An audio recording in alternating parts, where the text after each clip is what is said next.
Hoje nós estaremos aprendendo sobre 3 palavras mal compreendidas, porém, creio que não conseguiremos avançar mais do que a primeira palavra, por enquanto. E vamos então, como base, para o Evangelho segundo Marcos, capítulo 1, versículo 15.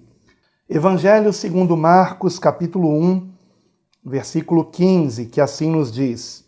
Palavras do Senhor Jesus. Eu vou ler o 14 também, para que possamos estar contextualizados aqui. E depois que João foi entregue à prisão, veio Jesus para a Galiléia, pregando o evangelho do reino de Deus, e dizendo: o tempo está cumprido, e o reino de Deus está próximo. Arrependei-vos e crede no Evangelho. É claro que este é um versículo que evidentemente vocês conhecem muito bem. O que nós muitas vezes não lembramos, irmãos, é que o Novo Testamento não foi escrito em português. Originalmente, como vocês sabem, ele foi escrito em grego, assim como o Antigo Testamento foi escrito em hebraico, com alguns trechos em aramaico, mas o Novo Testamento todo foi escrito em língua grega, que era o idioma mais falado na época do Senhor Jesus, dos apóstolos. Então era a língua popular para se falar em vários países, né? Por isso que os evangelhos e as epístolas foram preservadas em grego naquela época, porque era o idioma falado mundialmente. Se eles escrevessem apenas em hebraico ou em aramaico, ficaria restrito ali apenas àquela região de Israel. E existem certas palavras, irmãos, que ao longo dos séculos, elas perderam o sentido original, mesmo em grego, né? Mesmo em grego. Agora, imaginem em relação às traduções, né? Em relação a estas palavras terem sido traduzidas, ou seja, há palavras que quando foram traduzidas para outros idiomas, elas perderam um pouco, pelo menos um pouco, do sentido original grego quando elas foram traduzidas para esses outros idiomas. Agora, é importante, irmãos, eu já me apressar em dizer o seguinte: isso não significa que não tenhamos que ler a Bíblia, tá? Ou seja, que fiquemos desmotivados no sentido de, eu não sei hebraico, então não vou ler o Antigo Testamento. Eu não sei grego, então para que ler o Novo Testamento? De forma alguma, tá? Eu quero me apressar em dizer que o que eu estou falando aqui não significa que não tenhamos que ler a Bíblia ou que tenhamos que desconfiar da Bíblia. Porque eu já notei que toda vez que eu gravo um vídeo falando sobre alguma palavra que poderia ter sido melhor traduzida para o português, eu recebo mensagens de irmãos preocupados com isso, achando que haveria alguma versão da Bíblia em que todas as palavras têm a melhor tradução possível. Irmãos, quem dera, né? Mas eu queria dizer o seguinte: embora não exista essa tradução, né, 100% maravilhosa, mesmo assim, aqueles que traduziram em cada uma dessas versões, creio que fizeram o melhor de si. Não estou com isso dizendo que eu seja melhor do que eles, tá? Eu posso até também errar em alguma ideia que eu tenha para uma tradução melhor. Mas o que eu quero aqui dizer é que quando nós lemos uma versão em português e a gente encontra uma palavra escrita de uma forma em um versículo e naquele mesmo versículo, em outra versão, está aquela palavra escrita de outra forma, isto não significa que tenhamos que desconfiar das boas intenções do tradutor. O que significa é que aquela palavra em grego, ela tanto pode ter um significado quanto outro significado. Então é isto que significa. E é muito importante entendermos isso. Por quê? Não podemos pensar, como infelizmente algumas pessoas que têm pouco conhecimento do caso afirmam, que tenhamos que desconfiar da Bíblia, né? Algumas pessoas têm, lamentavelmente, uma ideia completamente equivocada a esse respeito. E quando pegam uma versão que está escrito de uma forma e na outra versão de outra forma, acabam rejeitando as duas versões, achando que não é possível confiar em nenhuma delas. Pois eu digo para vocês, lendo qualquer versão da Bíblia em português, nós nos convertemos a Cristo como nosso único Senhor e Salvador. Eu me converti ao Senhor Jesus primeiramente lendo o Novo Testamento que eu ganhei na Igreja Católica. Já contei essa história aqui, não vou contar mais uma vez. Depois, quando fui para uma igreja protestante, ganhei novamente um Novo Testamento, que era a tradução na linguagem de hoje. Não é nem aquela que tem atualmente, era a TLH. Hoje é a NTLH, nova tradução na linguagem de hoje. E, lendo também a TLH, mais uma vez ali, eu fui edificado em Cristo, mesmo sendo uma tradução na linguagem de hoje, sabe? Com várias palavras ali acrescentadas para um melhor entendimento. E eu fui conduzido a Cristo nessas leituras. Daí depois eu fui ler a Almeida Revista Atualizada, a Almeida segundo os melhores, entre aspas, melhores textos em grego e hebraico, que era a minha predileta. Depois a Almeida Século XXI, que foi uma reedição desta, que eu disse que era a minha predileta. Depois veio a NVI, Nova Versão Internacional. E aí eu já comecei, como eu já tinha algum conhecimento maior, mais aprofundado dos originais em grego, eu fiquei com a Almeida Revista Corrigida ou com a Almeida Corrigida Fiel, por causa da questão da origem da tradução. Tá? Mas em qualquer uma dessas versões, irmãos, nós somos edificados em Cristo, em qualquer uma delas. E é importante se dizer isso. Porém, existem algumas palavras que, de um modo geral, nós temos que entender o sentido dessas palavras no grego, para que nós venhamos crescer ainda mais em Cristo. E neste versículo que nós lemos aqui, em Marcos, capítulo 1, especificamente versículo 15, nós encontramos pelo menos 3 destas palavras, que eu quero aqui falar com vocês de um modo mais profundo. A primeira delas é a palavra reino. O que disse o Senhor Jesus? Assim se resumia a pregação de Cristo. O tempo está cumprido, o reino de Deus está próximo, arrependei-vos e crede no Evangelho. E nós vamos hoje aqui iniciar um conhecimento mais aprofundado, a princípio, em relação à primeira destas palavras que eu quero aqui com vocês examinar, que é a palavra reino. Depois nós veremos também a palavra que aqui aparece como arrependei-vos, e que evidentemente vem do verbo arrepender, né? E o que significa esta palavra no grego? E depois nós vamos ver sobre a palavra fé, que aqui aparece como crede no Evangelho.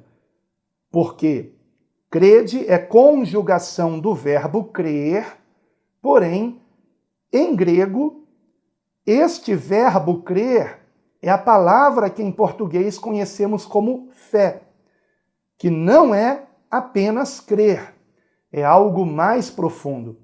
Então nós vamos aprender mais a respeito do que é fé, do que é arrependimento e do que é o reino de Deus.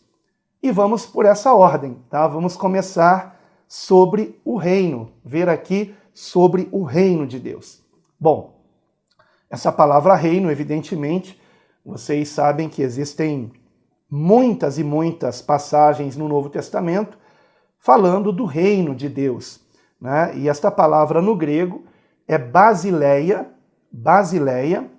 que no dicionário de Strong, que é o dicionário mais famoso, que traduz do grego para o português, mas detalhe, não é o grego moderno, é o grego do tempo bíblico, chamado de grego koiné.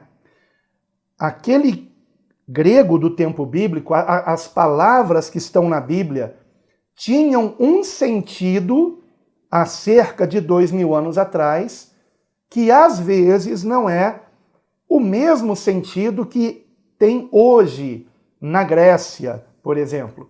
Tá? Então, o interessante desse dicionário é que ele traz qual era o sentido da palavra grega naquele tempo, naquela época.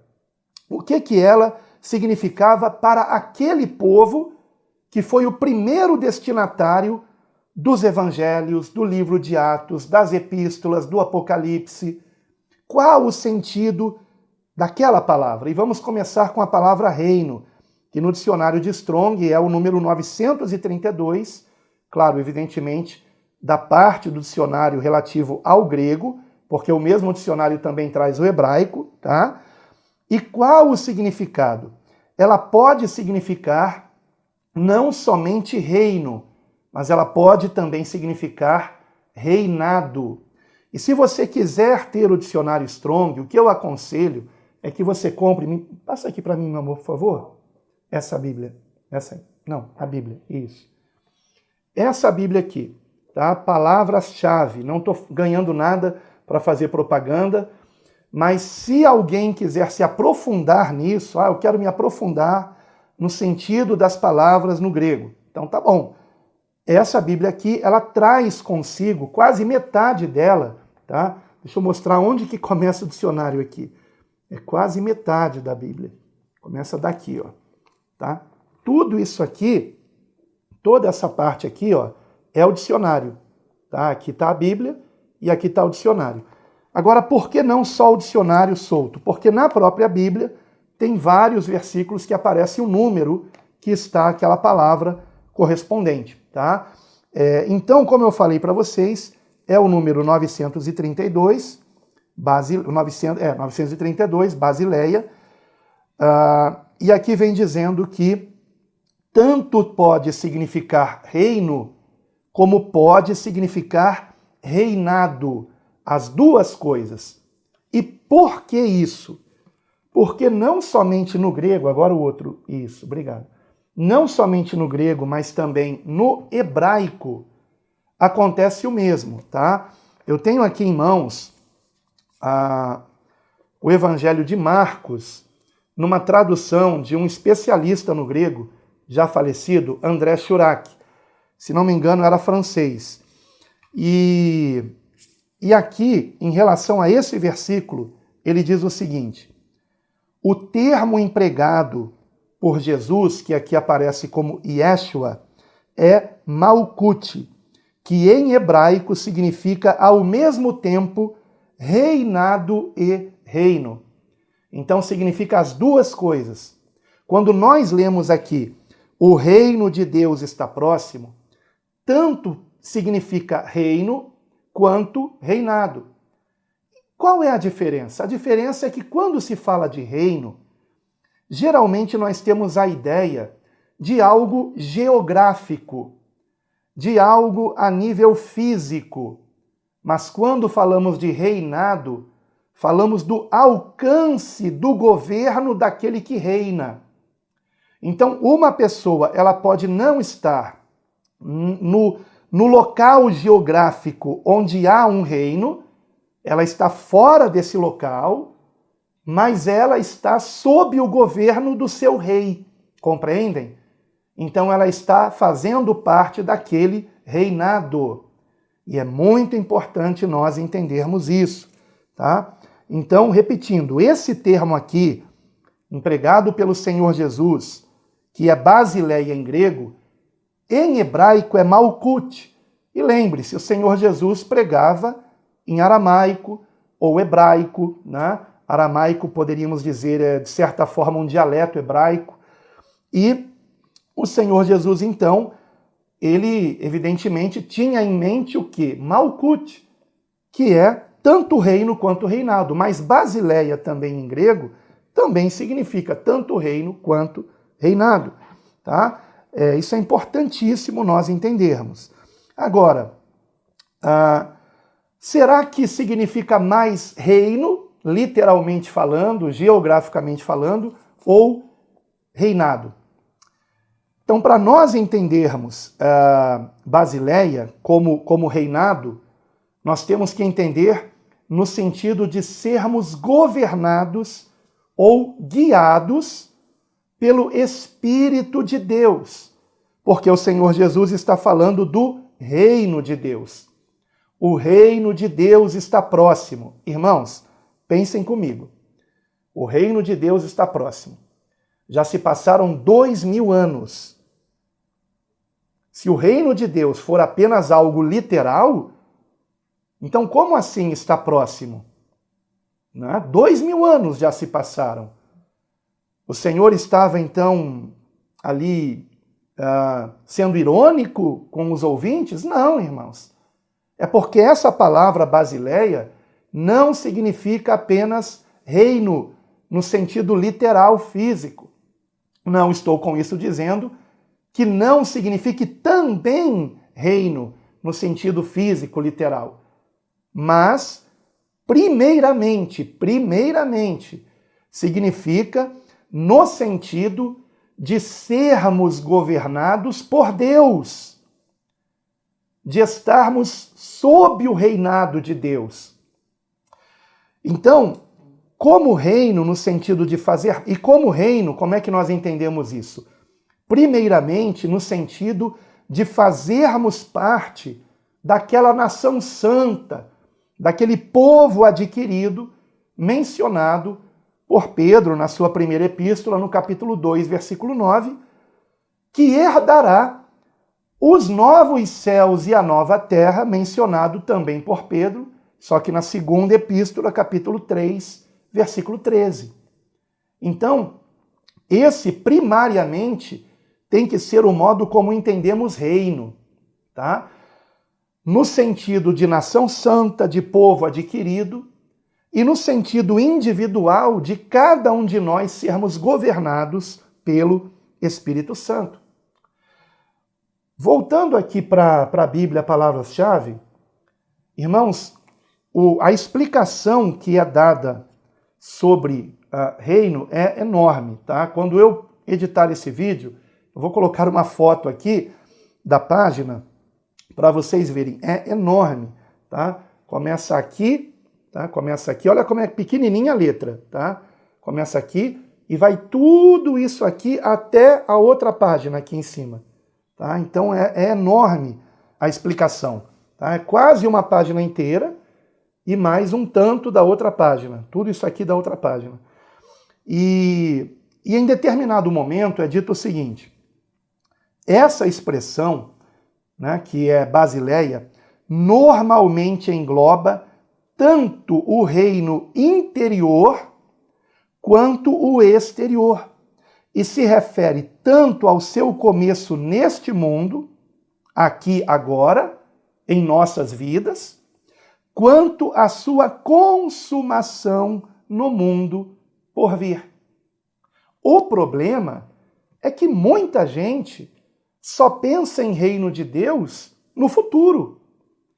Só pensa que o Senhor está falando de reino de Deus depois da sua vinda. E não é isto que está nos falando a palavra, irmãos, mas principalmente o reinado de Deus em nosso coração, em cada um de nós, ou seja, nós sermos governados por Ele. E atenção, quem só pensa em reino lá no futuro, ainda que esse futuro agora esteja tão perto, né? Porque estamos tão próximos realmente da vinda de Cristo e do estabelecimento definitivo do seu reino, da separação daqueles que amam a Deus e dos que não amam a Deus. Então, um aviso aqui para quem só fica pensando no porvir. Por quê? porque só fará parte do futuro, reino de Deus quem agora estiver sob o seu reinado. Repito, só fará parte do futuro reino de Deus quem agora estiver sob o seu reinado. Vejam como isso é sério, irmãos. Não é por acaso que na chamada oração do Pai Nosso, que é um modelo de oração, nós tenhamos dito o seguinte: venha o teu reino, em Mateus capítulo 6, versículo 10, e logo em seguida o que vem? Seja feita a tua vontade, assim na terra como nos céus. Percebem? Então, o que é vir o reino de Deus? É a vontade de Deus ser vivida. Nós vivermos segundo a vontade de Deus. Então, quando eu oro, venha o teu reino, não é apenas no sentido do estabelecimento do reino de Deus, e aqui eu não vou entrar na questão de milênio, porque não vem ao caso, então quer você creia em milênio literal ou não, não é isso que importa, pelo menos enquanto nós estamos aqui agora nesse mundo. Por quê? Porque o mais importante é o seguinte: eu estar sendo governado pelo Espírito de Deus, que você pode também chamar de Espírito de Cristo ou de Espírito Santo, porque é o mesmo Espírito. O que importa é isso: o Espírito Santo de Deus me governa. Eu sou guiado pelo Espírito Santo de Deus. As minhas atitudes são pautadas segundo a direção do Espírito Santo de Deus, que jamais vai contrariar a palavra de Deus. Ou eu sou guiado por minha própria carne, pela minha própria mente carnal? Essa é a questão. Então, venha o teu reino. Ele em Mateus 6,10, ele é logo acrescido do que? Seja feita a tua vontade, assim na terra como no céu. Porque isto é vir o reino de Deus. Agora, queridos, vejam que interessante. Durante muitos anos eu não entendia por que só no Evangelho de Mateus é que nós encontramos a expressão reino dos céus. Ou, como algumas versões traduzem, e ainda mais corretamente, reino celestial, porque a tradução realmente mais correta é reino celestial. Agora, seja reino celestial ou reino dos céus, esta expressão não aparece em Marcos, não aparece em Lucas, não aparece em João, nem em Atos, nem em qualquer epístola, nem no Apocalipse. Por quê? E quantas vezes ela aparece em Mateus? 31 vezes, irmãos. Por 31 vezes, a expressão reino dos céus se repete no Evangelho segundo Mateus. Por quê? E é o que nós vamos ver aqui. Depois de esperar no Senhor uma resposta, uma revelação que eu não encontrei em livros, eu tenho uma tese que eu creio que foi o que o Senhor realmente revelou. Vocês talvez já tenham ouvido, alguém ensinar, talvez eu mesmo, ou tenham lido em algum livro, às vezes até mesmo na introdução dos evangelhos na própria Bíblia, que cada evangelho teve um objetivo diferente. Mateus teve um alvo diferente de Marcos, que teve um alvo diferente de Lucas, que teve um alvo diferente de João. Por isso esses evangelhos têm diferenças. Não nos ensinamentos a mesma coisa, mas por ângulos diferentes, com ênfases diferentes, com focos diferentes. E qual era o público destinatário de Mateus? Eram os judeus. Os judeus foram o alvo do Evangelho de Mateus. Por isso já começa com a genealogia, vindo desde Abraão. E justamente por conta dos judeus serem os destinatários e pelo fato dos judeus só pensarem no reino de Deus como um território físico sob um governo monárquico, é que quando esse evangelho foi editado, quando as palavras de Cristo foram colocadas no papel ou papiro, né, para os seus destinatários, ali foi colocado, ao invés de reino de Deus, reino dos céus, ou então, como algumas versões, reino celestial. Por quê? Para que os judeus entendessem que não se tratava do que eles estavam esperando de reino no sentido político da coisa, no sentido de um monarca, de um governante como um rei, né, físico, governando politicamente, porque a expectativa dos judeus era essa. E então, como Mateus escreve o evangelho destinado aos judeus, ele substitui reino de Deus por reino dos céus. E daí, né, alguns talvez já tenham ouvido alguém ensinar o seguinte, que reino dos céus seria uma coisa e reino de Deus seria outra. Não é verdade, tá? Não é verdade. Eu provo para vocês que não é verdade. Agora, é claro, existem vários vídeos no YouTube de sabichões querendo dizer que você sabia que reino de Deus é uma coisa e reino dos céus é outra coisa? Não, irmãos, é mentira, tá? Não é. Eu provo para vocês aqui. Por exemplo, se vocês puderem, abram suas Bíblias aí em Mateus capítulo 4, versículo 17. Mateus 4, 17. Depois eu vou pedir para vocês abrirem em Marcos, mas não tirem o dedinho de Mateus, tá bom? Que a gente vai abrir em Mateus de novo daqui a pouco e vamos abrir em Mateus, na verdade, por 12 vezes e em Marcos também por 12 vezes. Ou Lucas. Então vamos começar por Mateus 4, 17. Desde então começou Jesus a pregar e a dizer: arrependei-vos, porque está próximo o reino dos céus. Agora, a mesma passagem em Marcos capítulo 1, versículo 15, que nós lemos no início. O tempo está cumprido e o reino de Deus está próximo. Só que lá em Mateus, e o que ele está dizendo? Que o que está próximo é o reino dos céus. Então são dois reinos diferentes? Em Mateus capítulo 5, versículo 3, vejam comigo, Mateus 5, 3. Bem-aventurados os pobres em espírito, porque deles é o reino dos céus. Agora Lucas capítulo 6, versículo 20. Lucas 6, 20.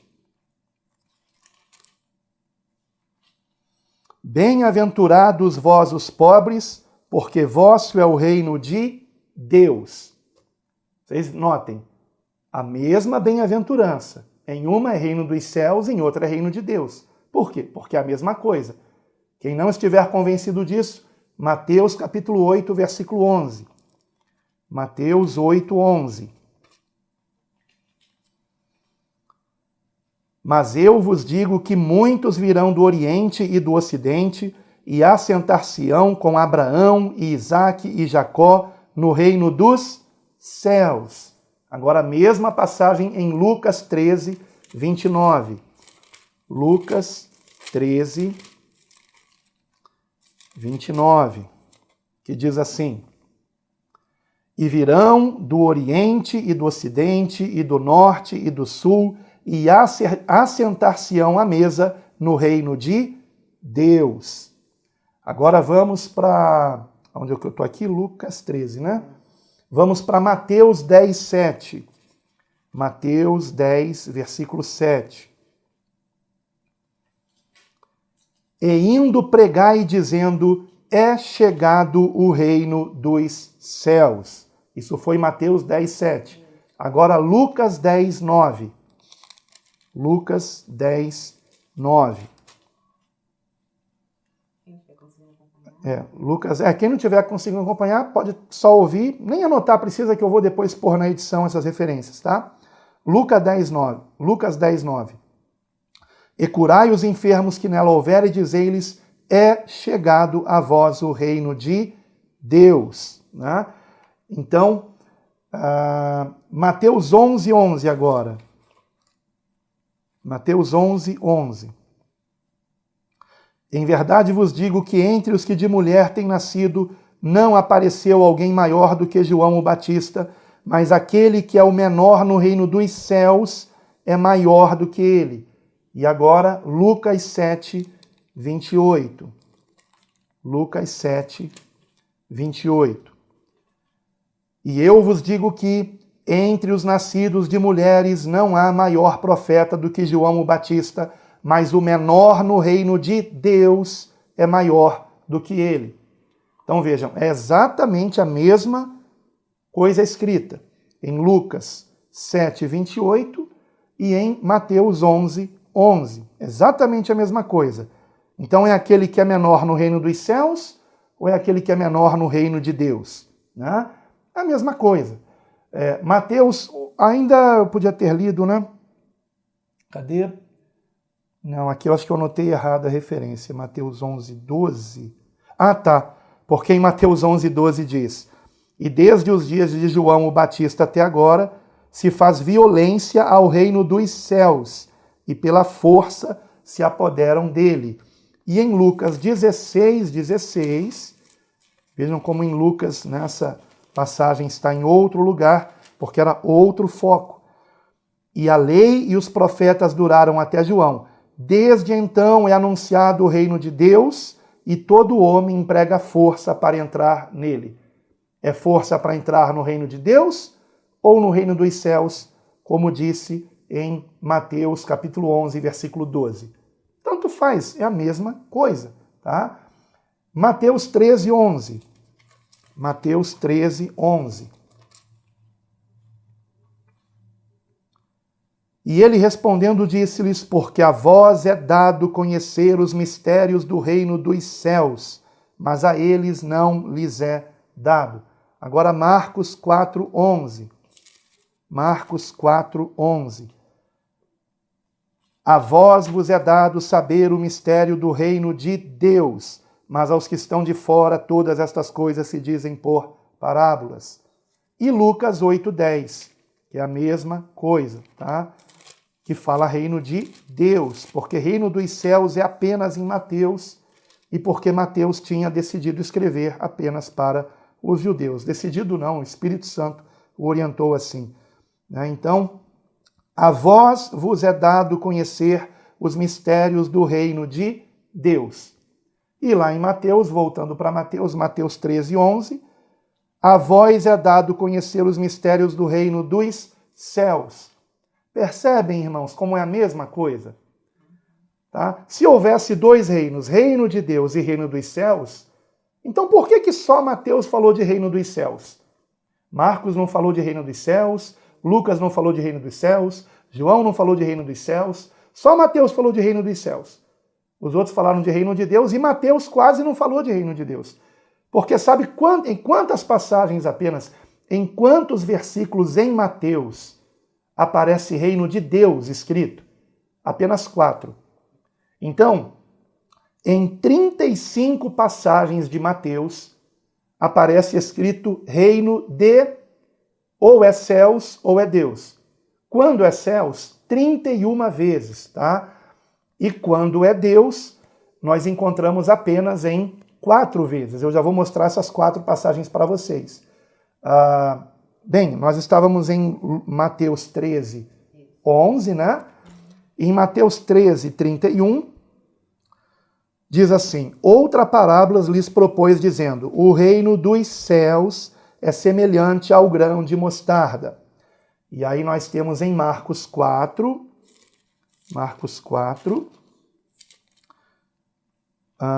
30 e 31. Né? Aqui assemelharemos o reino de Deus, ou com que parábola o representaremos? É como um grão de mostarda. Então, o que é como um grão de mostarda? É o reino dos céus? É o reino de Deus? É o reino, tá? Ele é o reino de Deus, que está nos céus. É o reino de Deus que nos governa pelo seu Espírito. Por isso a expressão reino dos céus, para mostrar que não é um governo no sentido político, mas um governo em nosso coração.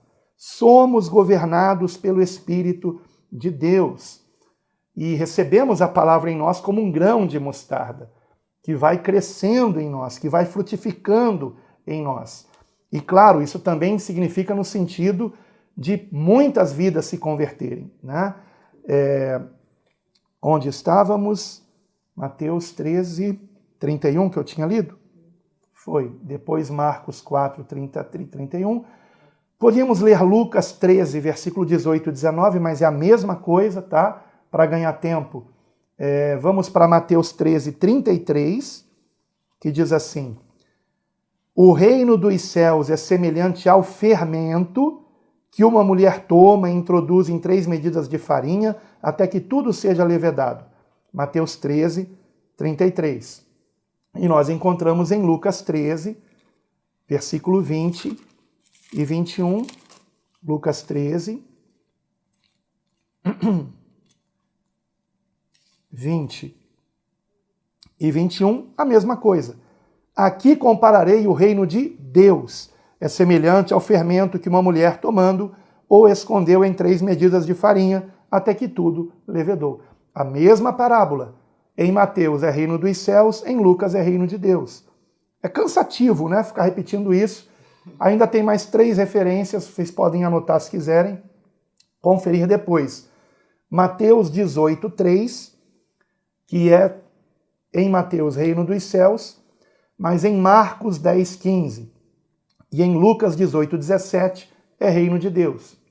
Depois Mateus 19, 14, que em Marcos 10, 14 não é reino dos céus, é reino de Deus. E finalmente Mateus 19, 23, que em Marcos 10, 23 e em Lucas 18, 24 não é reino dos céus, é reino de Deus. Então, por favor, não caiam no engodo daqueles que dizem que reino dos céus é uma coisa e reino de Deus é outra. Não é, é a mesma coisa. Mas Mateus escolheu, na maioria das vezes, mencionar reino dos céus ou reino celestial, para que os judeus que eram seus destinatários não tivessem a ideia de um governo político, de um governo físico, uma expectativa que não se cumpriria naquela geração.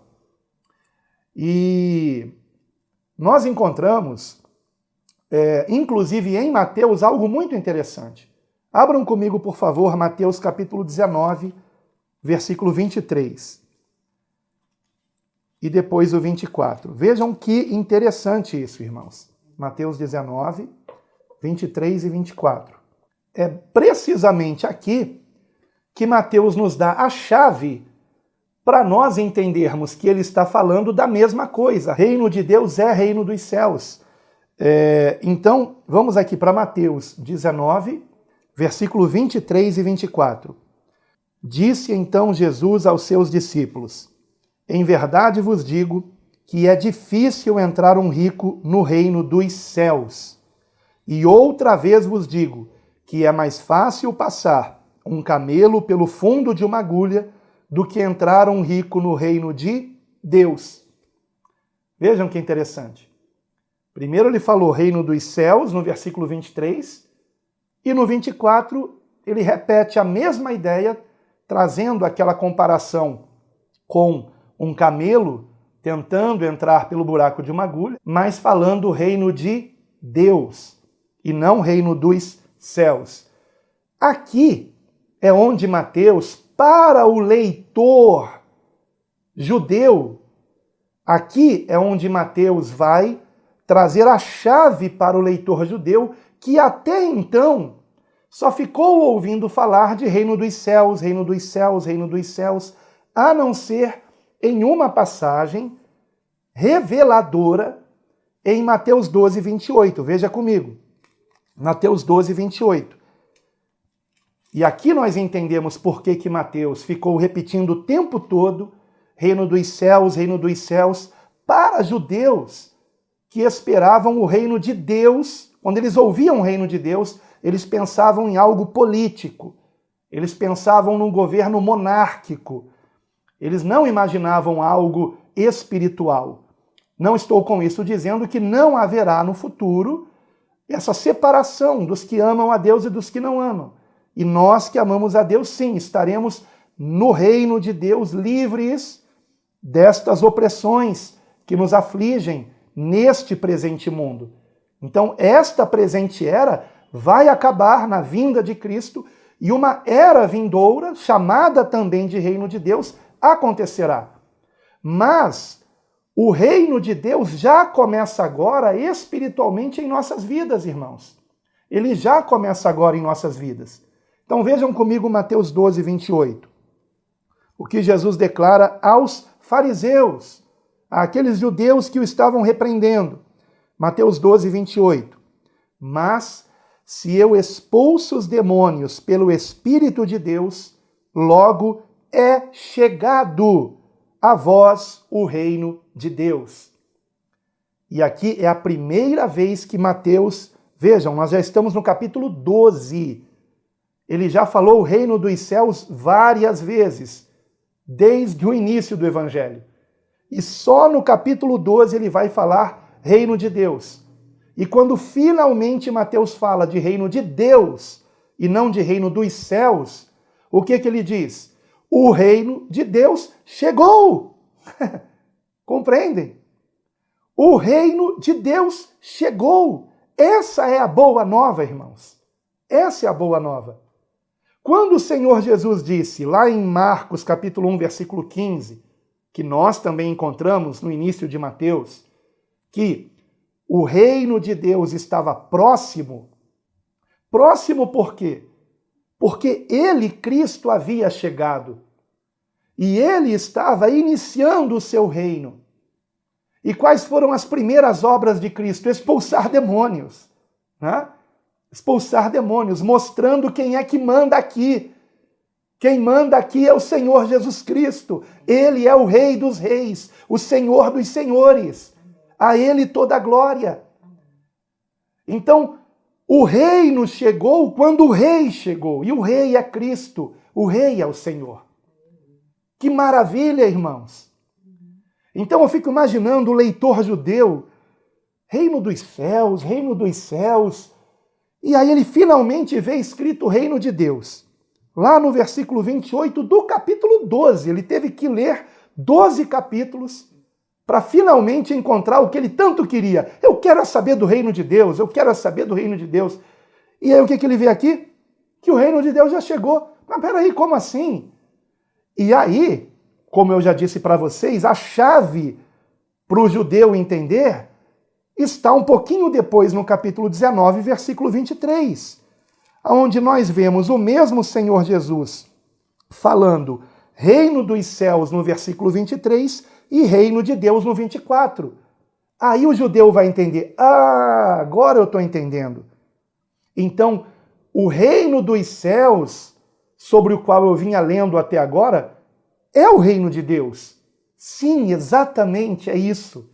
É o reino de Deus, que se manifesta na vida de todo aquele que nasce de novo, que nasce do Espírito, e agora não vive mais na dimensão física apenas, mas na dimensão espiritual. Somos governados pelo Espírito de Deus. Por isso estamos no reino de Deus. Estamos no reino dos céus. Amém?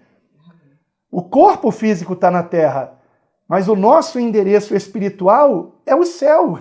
Aleluia!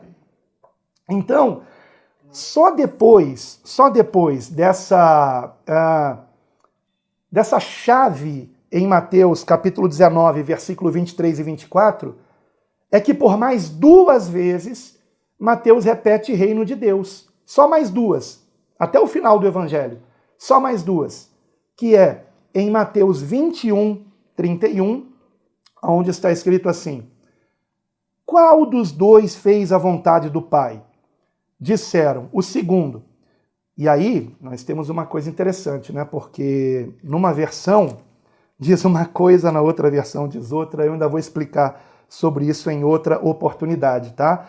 Se você estiver com a versão Almeida Revista e Atualizada, ou qualquer versão que não seja a Revista e Corrigida, ou a Corrigida Fiel, ou a King James, você então estará lendo que a resposta é o segundo, né? Mas se você estiver com a Corrigida Fiel, com a Revista e Corrigida, ou com a King James, você vai ver que a resposta é o primeiro, tá? Mas isso tem a ver com uma outra questão que eu vou... Se você ler a parábola, na parábola também muda as perguntas, tá? Mas o sentido é o mesmo. E aí vem a indignação do Senhor Jesus, que é isso que importa agora para nós. Mateus 21, 31, que diz assim: em verdade vos digo que publicanos e meretrizes vos precedem no reino de Deus. Vos precedem no reino de Deus. Ou seja, uma palavra dura contra quem? Contra os judeus. Especificamente os religiosos, fariseus, saduceus, escribas, doutores da lei. E o Senhor traz uma palavra dura, falando do reino de Deus, para que o judeu entendesse bem. Mas como que uma prostituta, que um publicano, que é um pecador notório, vai me preceder no reino de Deus?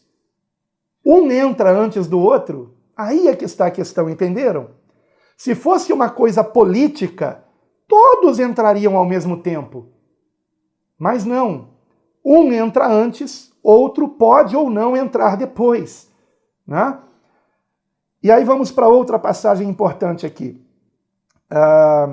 Mateus 21, 43, que é a última passagem em que aparece em Mateus escrito o reino de Deus, aonde está escrito o seguinte: portanto vos digo que o reino de Deus vos será tirado e será entregue a um povo que lhe produza os respectivos frutos. Para quem o Senhor Jesus disse isso? Mais uma vez, para os judeus. Então, Mateus está se certificando do seguinte: que o seu público, que são os judeus, entendessem que aquela expectativa de reino de Deus que eles estavam tendo, eles não deveriam ter mais. Não deveriam ter mais. Vejam que interessante. Em Mateus 12, 28, que é a primeira referência em que aparece reino de Deus em Mateus, ele diz que o reino de Deus já chegou. Por quê? Como ele mesmo disse: se eu expulso demônios pelo Espírito de Deus, certamente é chegado o reino de Deus sobre vós. Então o reino de Deus chegou. E nas outras 3 passagens que ele fala sobre reino de Deus, são passagens que ele fala especificamente contra os judeus. Em Mateus 19, 24, em Mateus 21, 31, em Mateus 21, 42. Agora, por favor, tá? Eu não tenho nada contra os judeus, e nem o Senhor Jesus também. O que o Senhor estava aqui repreendendo era a falta de fé deles. O seu próprio povo, o povo da terra onde ele havia nascido, o povo separado pelo Pai, para que desse povo viesse a salvação para todo o mundo, por meio de Cristo. Esse povo rejeitou o Filho de Deus. Então a indignação é essa, tá? Agora não é que tenhamos que ter algo contra os judeus, por favor, não levemos para esse lado, tá bom? Então o que eu estou mostrando aqui é que nós temos evidências do reino ter chegado com Cristo para quem está sob o seu reinado. Vimos várias delas em Mateus, né? Outras evidências, irmãos, eu estou falando só de reino, hein? Viu como não ia dar tempo de falar das 3 palavras? Vejam comigo Marcos capítulo 12, versículo 34. Já examinamos bastante Mateus. Vejam uma outra evidência importante em Marcos 12, 34. Versículo este que só aparece em Marcos, tá? Marcos 12, 34. E Jesus, vendo que havia respondido sabiamente, disse-lhe: não estás longe do reino de Deus. E já ninguém ousava perguntar-lhe mais nada. Não estás longe do reino de Deus. Como assim? O reino de Deus não é um evento político, militar? Não é uma tomada de território? Não, não é. Não é. Essa é a questão. Então, uma pessoa pode estar mais perto do reino de Deus e outra pessoa mais longe do reino de Deus. Compreendem? E este homem que havia dito que o maior mandamento, né? E ele explicou, quando o Senhor Jesus disse quais eram os 2 maiores mandamentos, ele então explicou, né, que ele explicou que amar de todo o coração, né, e a Deus e ao próximo como a si mesmo é mais do que todos os holocaustos e sacrifícios. Então, quando o Senhor Jesus ouviu ele dizer isso, o Senhor então falou: não estás longe do reino de Deus. Ou seja, você está começando a entender do que se trata. Se trata do amor de Deus por nós e de correspondermos a esse amor amando o nosso próximo e amando sobretudo a Ele. Nisto consiste a lei e os profetas, em amarmos ao Senhor de todo o coração, de toda a nossa alma, de todo o nosso entendimento, de todas as nossas forças. Esse é o primeiro e grande mandamento. E o segundo grande mandamento, semelhante ao primeiro, é amar o próximo como a nós mesmos. Então, nisto consiste a lei e os profetas, como em Mateus está escrito, né? Temos menos de 2 minutos, deixe-me tentar aqui avançar um pouquinho mais. Vamos para Lucas capítulo 17. Lucas 17, versículos 20 e 21. Isso é uma libertação para quem só pensa em reino de Deus milenar, né? Menos de 1 minuto, não vai dar para ler Lucas 17. Então vamos dar uma pequena pausa aqui e eu peço que daqui a 3 minutos todos retornem, tá? Estamos quase concluindo, irmãos. Daqui a 3 minutinhos. Glória a Deus. Vamos então prosseguir, irmãos. Lucas capítulo 17, versículo 20, que diz assim: E interrogado pelos fariseus sobre quando havia de vir o reino de Deus, respondeu-lhes e disse: O reino de Deus não vem com aparência exterior, nem dirão ei-lo aqui ou ei-lo ali, porque eis que o reino de Deus está dentro de vós. Uau! Como é que pode? Algumas pessoas eu acho que não leem esse versículo, né? Porque só pensam em reino de Deus no futuro.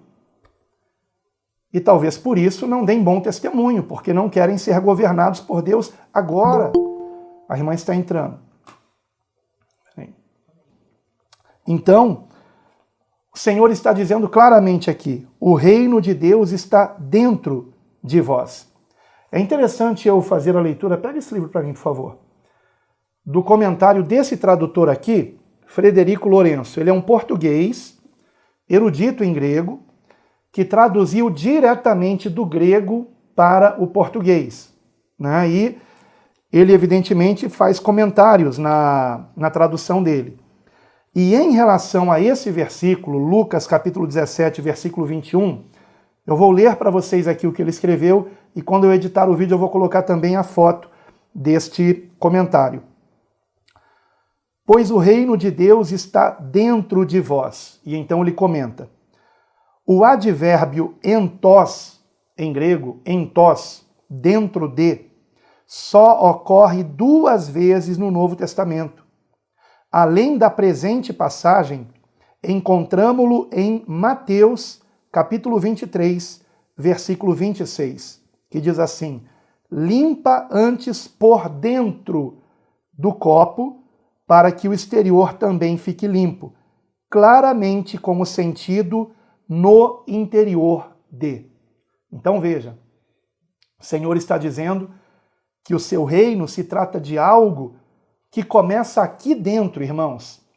Começa dentro de nós. Por quê? Porque é em nós que o Espírito Santo de Deus quer habitar. em nós. Então aqui começa o reino de Deus. Então eu repito aquilo que eu havia dito no início, alertando aqueles que só falam de um reino futuro, de um reino milenar. Não estou dizendo que o reino milenar não possa existir, tá? Mas é como eu digo, se a eternidade com Cristo vai começar com 1000 anos, que seja, contanto que eu esteja com Ele para sempre, tá? Então o que me importa é estar com Cristo, tá bom? Agora, mais um alerta aqui. Só fará parte do reino futuro de Deus, ou do futuro reino de Deus, quem estiver agora sob o seu reinado. Guardem isso. Só fará parte do futuro reino de Deus quem estiver agora sob o seu reinado. É algo muito importante nós entendermos e algo que claramente o Senhor Jesus diz aqui. Lembremos que, inclusive, no versículo 20 ele diz: o reino de Deus não vem com aparência exterior. Está aqui, irmãos. É o próprio Senhor Jesus dizendo. Há pessoas que têm problemas, não é comigo, é com o próprio Senhor Jesus. E em João, hein? Em João, irmãos, reino de Deus. Reino de Deus aparece várias vezes em Marcos, várias vezes em Lucas, tá? Como nós já vimos, quando eu comparava Mateus, que fala reino dos céus, com Marcos e Lucas, que fala reino de Deus. Tanto é que em Marcos aparece 14 vezes reino de Deus, e em Lucas 31 vezes. E em Mateus 31 vezes reino dos céus e 4 vezes reino de Deus. Num total de 35 vezes se referindo ao reino, ou como reino dos céus, na maioria delas, ou como reino de Deus, em pouquíssimas passagens, apenas 4. Marcos, 14 vezes como reino de Deus. Lucas, 31 vezes como reino de Deus. Não estou mencionando os versículos que falam apenas reino, que não especifica se é de Deus, se é dos céus, apenas reino. Estou falando as passagens que falam reino de Deus. Em Marcos, 14, em Lucas, 31 vezes, né? E em João? Em João, apenas 3 vezes, irmãos, que aparece reino de Deus. E 2 delas no mesmo contexto. João capítulo 3, vejam comigo, por favor. João 3, que é o encontro de Nicodemos com o Senhor Jesus, aonde no versículo 3 do capítulo 3 de João, o Senhor diz assim: na verdade te digo, que aquele que não nascer de novo não pode ver o reino de Deus. E, no versículo 5, na verdade te digo, que aquele que não nascer da água e do Espírito não pode entrar no reino de Deus. Agora, notem que interessante. Para quem o Senhor Jesus está dizendo isso? Para um líder religioso judaico, que esperava o reino de Deus literalmente. Então o Senhor está explicando: Nicodemos, você tem que nascer de novo para você ver o reino de Deus. E ele, como assim? Né? Pode um homem velho entrar no ventre da sua mãe e nascer de novo? Não, o Senhor não estava falando de nascer da carne. E então ele explica no versículo 5, na verdade te digo, que aquele que não nascer da água e do Espírito não pode entrar no reino de Deus. Que água é essa? É o próprio Cristo. O próprio Cristo que em João, capítulo 7, dirá, no versículo 37, João 7,37, se alguém tem sede, venha a mim e beba. Ele é a água viva. E ele então diz no versículo 38, quem crê em mim, como diz a Escritura, rios de água viva correrão do seu ventre. Compreendem? De dentro de nós. O reino de Deus não vem com aparência exterior, Não se dirá eis aqui ou ei-lo ali, porque o reino de Deus está dentro de vós, disse o Senhor. É esta água viva que bebemos quando nós aprendemos de Cristo, irmãos. Por isso é tão importante, amados, nós conhecermos o que Cristo ensinou, lermos todo o Novo Testamento, mas principalmente os evangelhos, os ensinamentos de Cristo, eu diria mais, ler até em voz alta. Nascer da água, do ensinamento de Cristo, mas não é só ler e ouvir, é nascer do Espírito. Então, não sou eu que processo esse novo nascimento. Eu tenho que orar para que o Espírito Santo de Deus faça essa obra em mim. E dizer, Senhor, eu aceito a Tua palavra. Eu quero ser transformado pela Tua palavra. Eu quero viver em novidade de vida, dando muito bom fruto. Porque é disto que se trata o reino de Deus. Sermos governados pelo Espírito Santo. Ainda em João capítulo 7, vejam o que diz o versículo 39. E isto disse ele quem? Jesus, do Espírito que haviam de receber os que nele crescem. Aleluia! Porque o Espírito Santo ainda não fora dado, por ainda Jesus não ter sido glorificado. E quando ele foi glorificado? Quando ele foi entregue para ser crucificado. Foi na cruz que ele nos redimiu dos nossos pecados e que possibilitou, por meio do seu perdão, termos livre acesso a Deus como nosso amado Pai. Aleluia! Isso é maravilhoso, irmãos. Eu não sei quanto a você, mas eu me empolgo com isso. Eu me empolgo com isso. Por isso que eu digo, a minha vida é Cristo. Quando a gente compreende isso, nada mais importa, só importa Ele. Porque dele, por Ele e para Ele são todas as coisas. Glória, pois, eternamente a Ele. Amém. Aleluia. Então, e Paulo? O que Paulo falou do reino de Deus? É tão interessante isso, porque em Mateus a gente encontra 35 referências falando de reino de, ou dos céus, 31, ou de Deus, mais 4. 35 no total. Em Marcos 14, em Lucas 31 vezes, em João apenas 3. Por que apenas 3? Irmãos, eu estou para gravar um vídeo sobre o Evangelho de João. Que evangelho maravilhoso. Todos são maravilhosos, Mateus, Marcos, Lucas.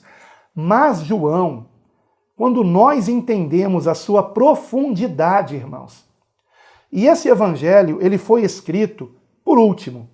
Não, eu não diria escrito completamente por último, tá?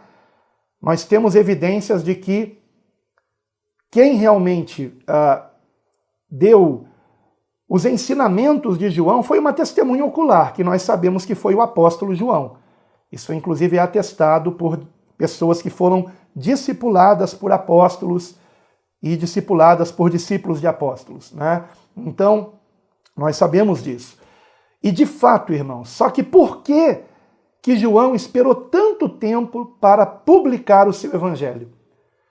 Precisamente para corrigir alguns desvios que já estavam acontecendo na igreja.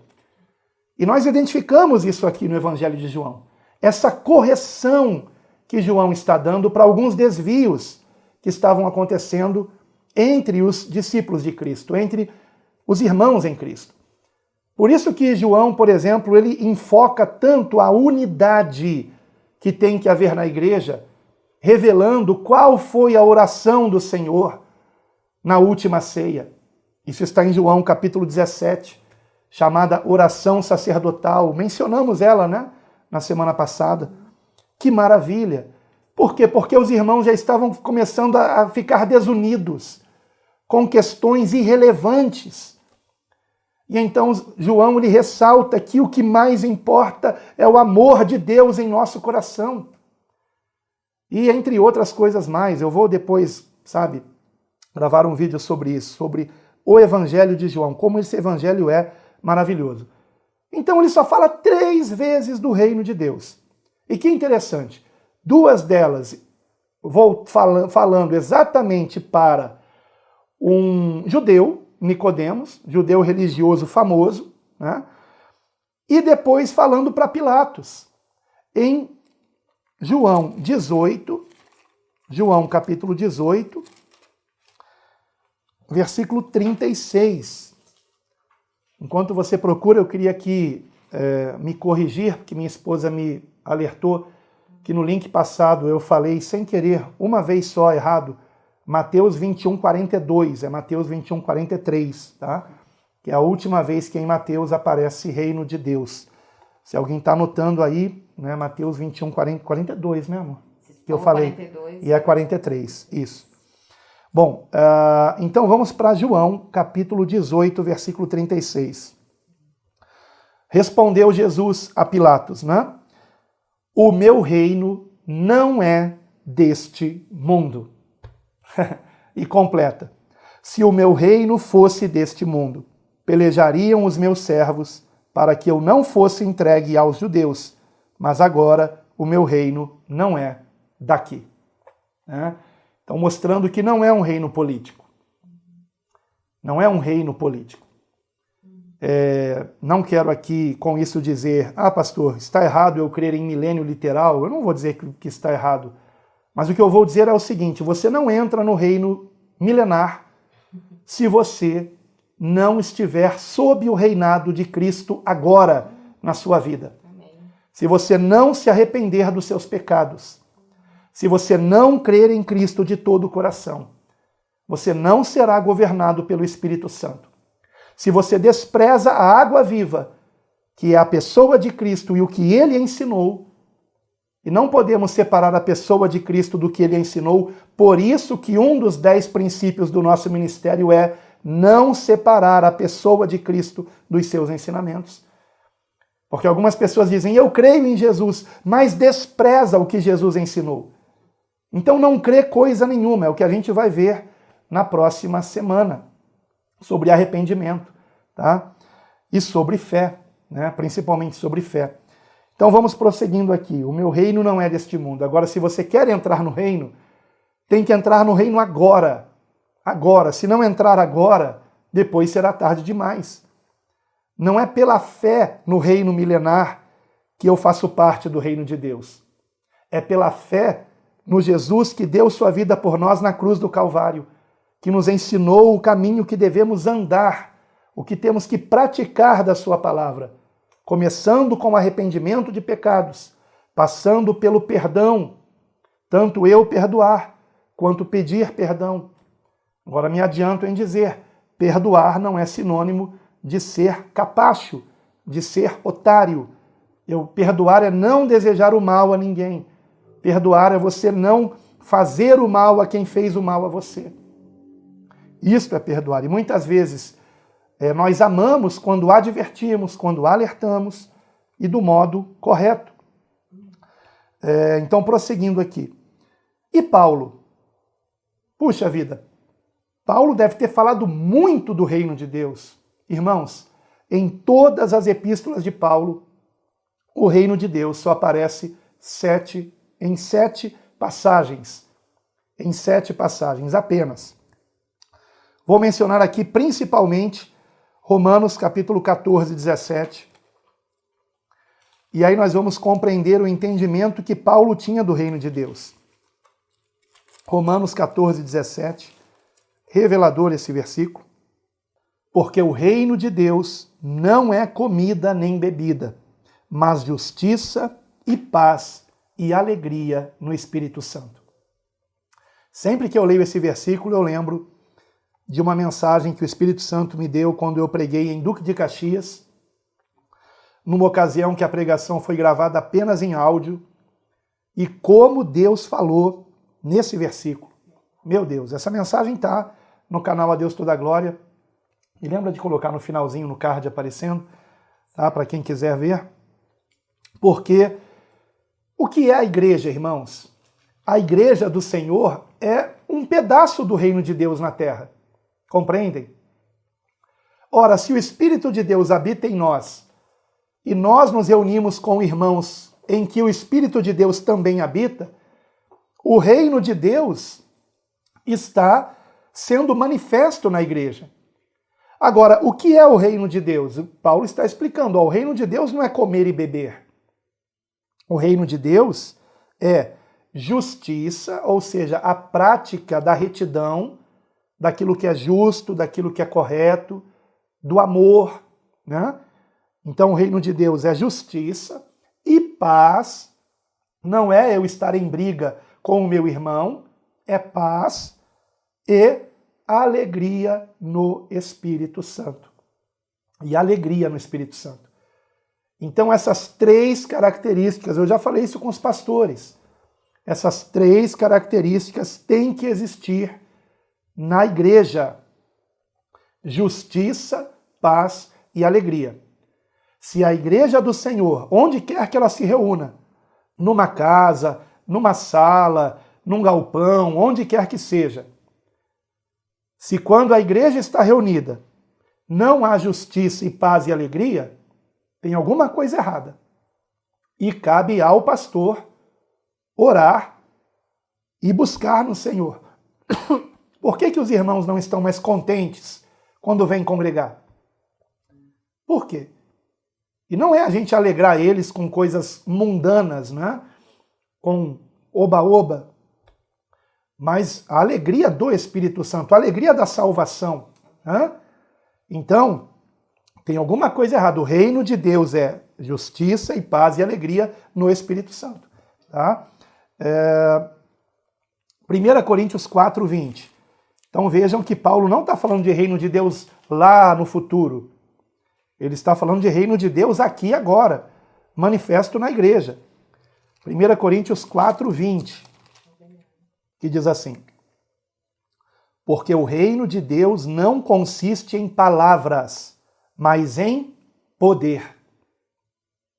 O reino de Deus não consiste aqui, agora. O reino de Deus aqui, agora.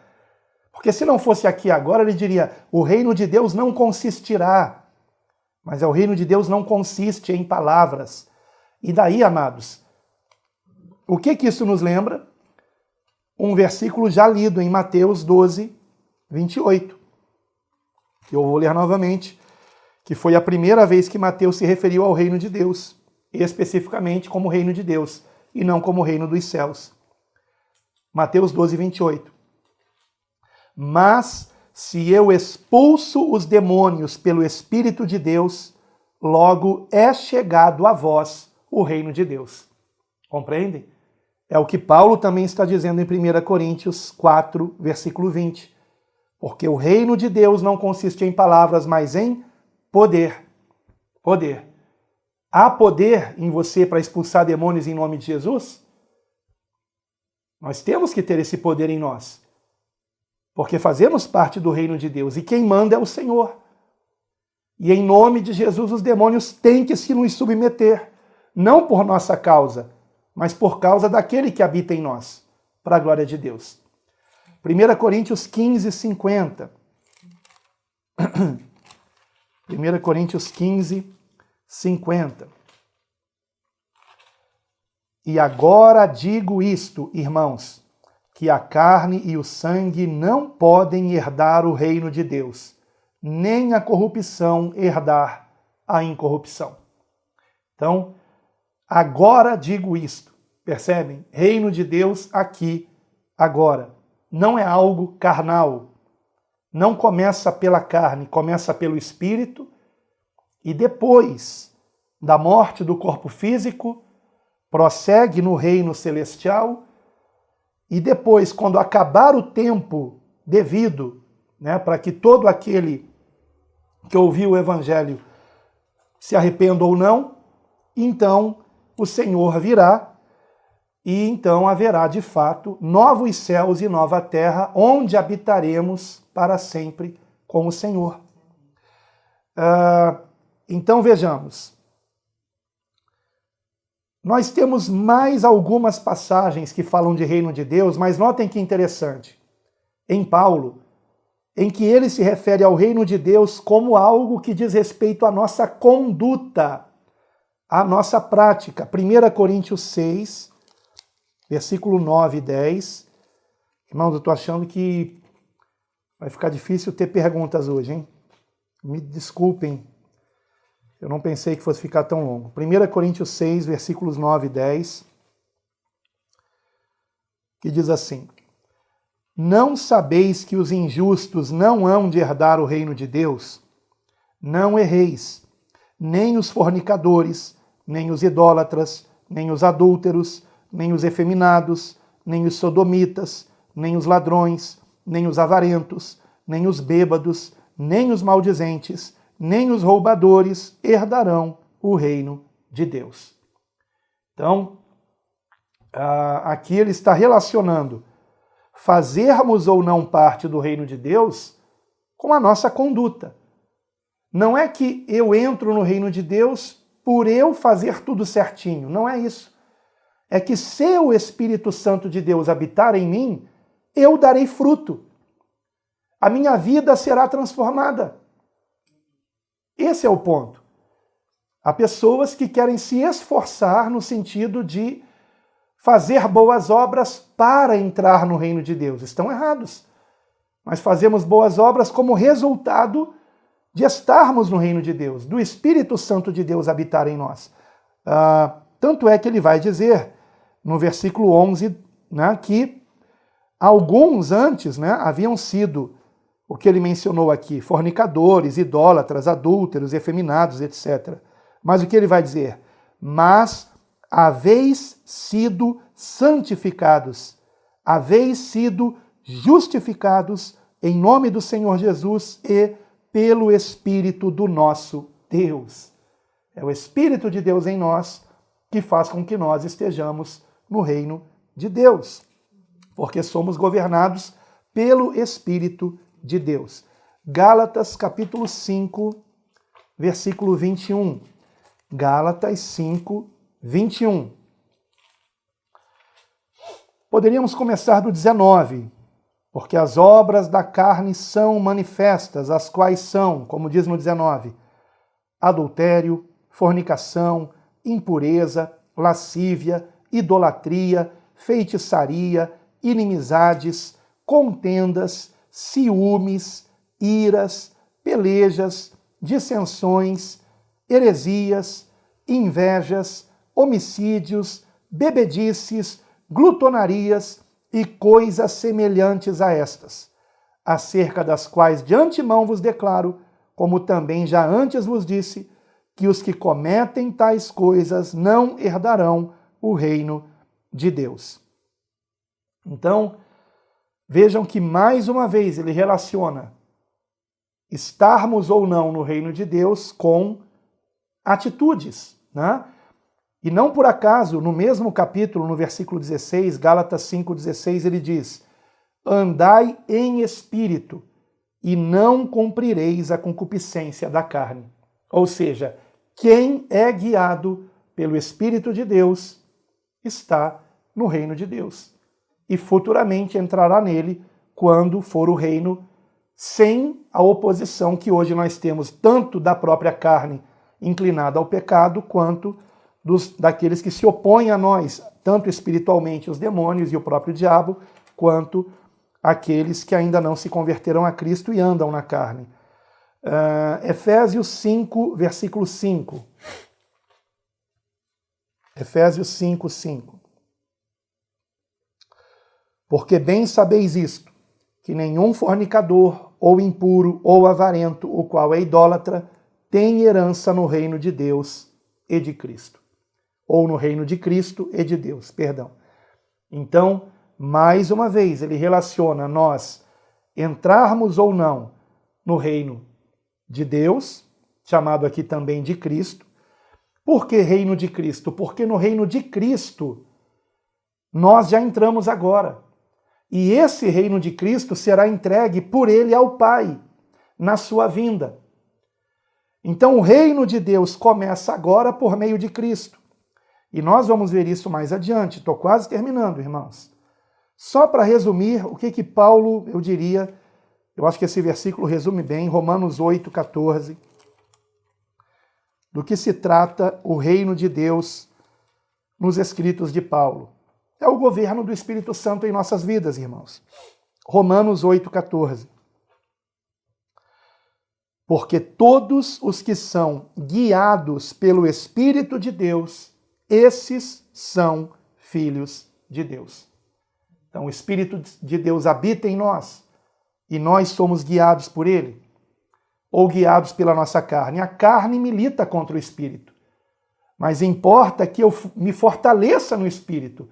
Importa que eu esteja buscando cada vez mais aquilo que é espiritual, aquilo que edifica, né? A começar pelos meus pensamentos e por aquilo que me influencia. Eu quero ser influenciado por aquilo que edifica, por aquilo que me aproxima de Deus. Então, agora algumas passagens que vocês vão vendo que elas vão ficar interligadas. Colossenses capítulo 1, versículo 12 e 13. Colossenses 1, 12 e 13. Para que vocês percebam que nós já estamos no reino de Deus, ou de Cristo, né? Porque primeiramente de Cristo e depois totalmente de Deus na vinda do Senhor. Colossenses 1, versículo 12 e 13.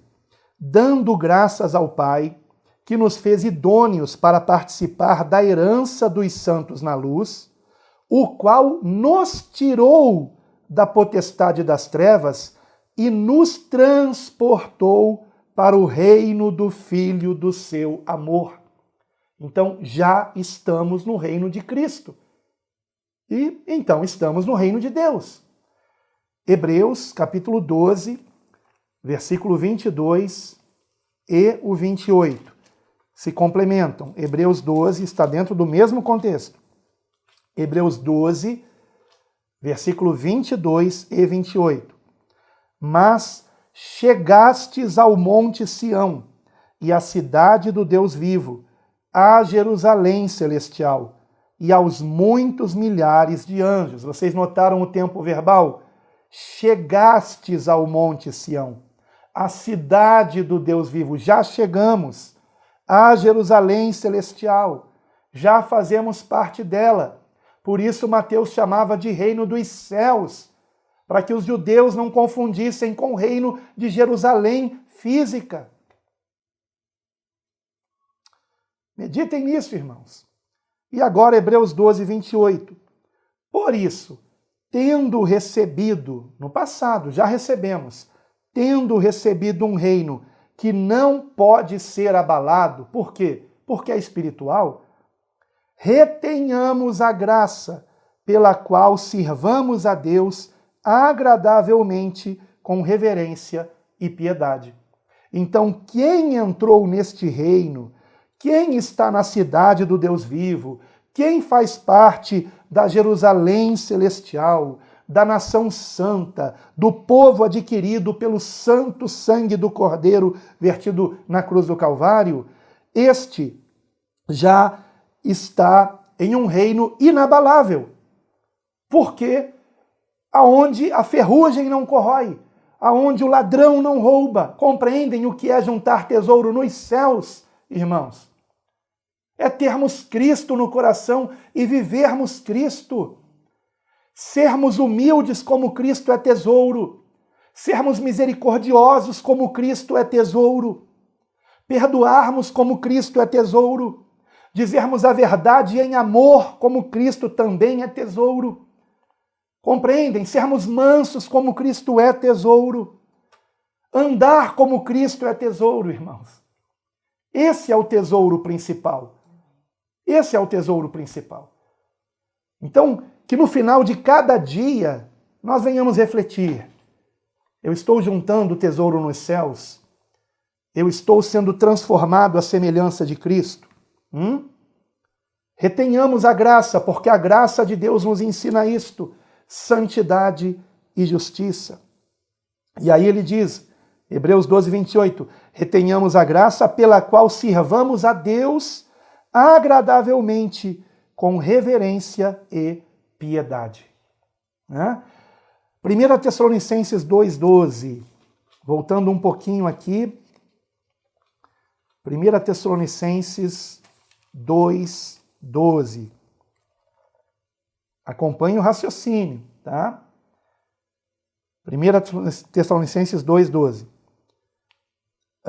Para que vos conduzisseis dignamente para com Deus, que vos chama para o seu reino e glória. Nos chama para o seu reino agora, por meio de Cristo, e glória no porvir. Quando esse corpo físico perecer, nosso espírito estará na glória, porque já entramos no reino. Quem não entrou no reino agora não estará no reino depois. Agora, vejam isso de modo bem claro em 2 Timóteo 4,18. 2 Timóteo 4,18, que diz: E o Senhor me livrará de toda má obra e guardar-me-á para o seu reino celestial. Olha aí, ele vai me guardar para o seu reino celestial, a quem seja a glória para todos sempre. Amém. Me guardará para o seu reino celestial. Então aqui ele já está falando do reino no porvir celestial, quando ele não estiver mais nesse corpo físico carnal. 1 Coríntios 15, 24. Irmãos, começou uma chuva aqui agora, tempestade, já piscou aqui a luz. Eu vou ter que terminar, se acabar a energia, eu perco tudo que eu gravei. Só um instantinho, peraí. Eu parei a gravação e comecei de novo, tá? Só falta uma referência, 1 Coríntios 15, 24, que diz: Depois virá o fim, quando tiver entregado o reino a Deus. Quem tiver entregue? Cristo. Depois virá o fim, quando Cristo tiver entregado o reino a Deus, ao Pai, e quando houver aniquilado todo o império e toda a potestade e força. Porque convém que reine até que haja posto a todos os inimigos debaixo de seus pés. Então, este reino de Cristo está sendo formado agora, e quando ele estiver completo, quando o corpo de Cristo estiver completo, quando o número de salvos estiver completo, então virá o fim. E este reino Cristo entregará ao Pai. Aleluia! Que maravilha, irmãos! Que maravilha, irmãos! É que não dá tempo de eu mostrar isso para vocês no Apocalipse, com a nova Jerusalém, que é a igreja do Senhor. Não é uma Jerusalém física, ruas de ouro. Ruas de ouro é simbólico, irmãos. Tudo aquilo ali é simbólico, irmãos. Tá? Outro dia a gente fala melhor sobre isso. Tem gente que gosta tanto de ouro e prata que quer estar na Nova Jerusalém só para andar no asfalto de ouro, né? Irmãos, perdão, mas está uma tempestade aqui assustadora, tá? E eu vou ter que terminar aqui agora. Vou fazer uma breve oração, tá piscando aqui a luz. Se não der para terminar a oração é porque faltou luz aqui, tá bom? Mas que não falte a luz de Cristo em nós, que é o principal. Amado Deus, querido Pai, agradecemos a Ti por esse importante ensinamento e eu rogo que o Teu Santo Espírito continue falando a cada coração e que cada irmão, ó Senhor, tenha entendido a Tua palavra. Se não entendeu, Pai, que eles examinem novamente a Escritura cautelosamente, como bereanos, e estejam, Pai, sendo convencidos pelo Teu Santo Espírito. Assim, Senhor, nós oramos e por tudo te agradecemos no santo nome do Senhor Jesus, a quem seja toda honra e glória para todos sempre. Amém. Amém.